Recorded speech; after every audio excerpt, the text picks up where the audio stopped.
I never thought at the age of 23 I would be held up at gunpoint, but I was, and my life drastically changed. See, I was 23 years old.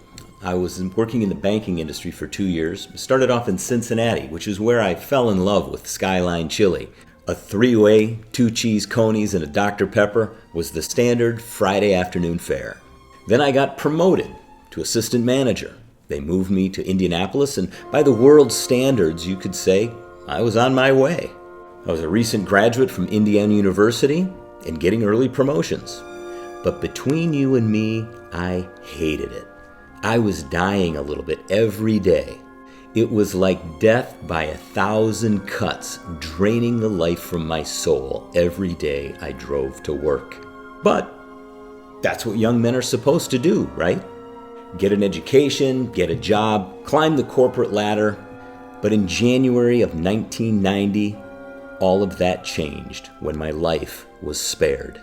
You see, a masked and armed man came into my bank and robbed us, took me hostage at gunpoint. At first, I thought, this is some kind of joke or an elaborate bank training exercise.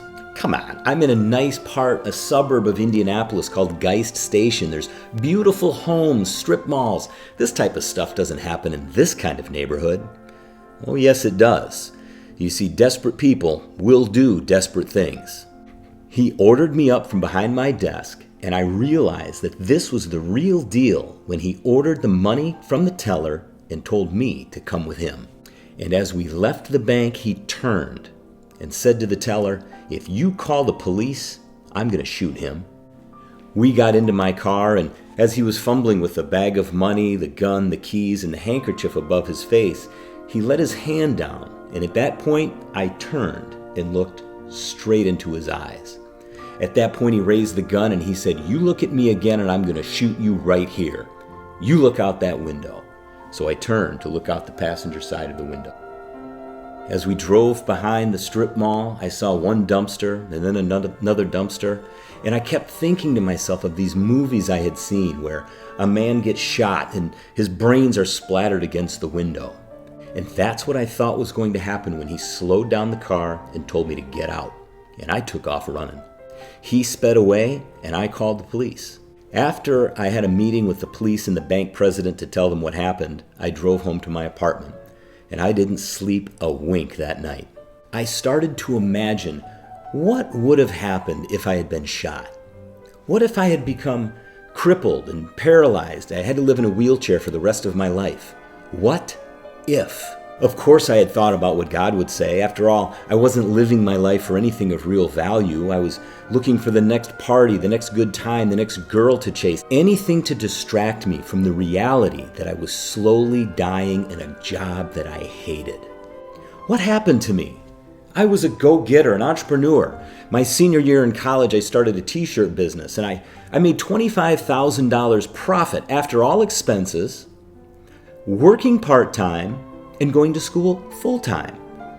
And I traded that to accept a job paying $21,200 a year and 2 weeks vacation if my manager approved it. Who does that? Who trades that kind of opportunity for some kind of job like that? I'll tell you who does that. A person who bought into the matrix, designed to enslave you in debt and dangle little carrots out in front of you, just out of reach to keep you motivated. And I bought it. I bought all of it. After all, that's what we're supposed to do, right? No more. Never again. I will figure out something on my own. You see, it was that life-changing moment is the reason why I do what I do. The last thing I want to have written on my tombstone is shoulda, woulda, coulda. I want to die with memories, not a bunch of dreams left undone and untested.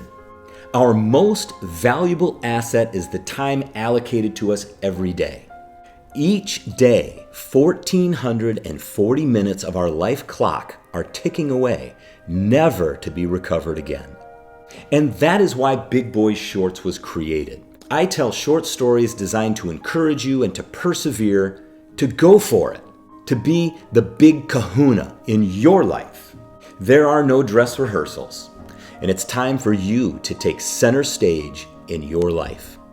I'm RJ Regan, founder of Big Boy Shorts, and I hope you'll join me on this journey.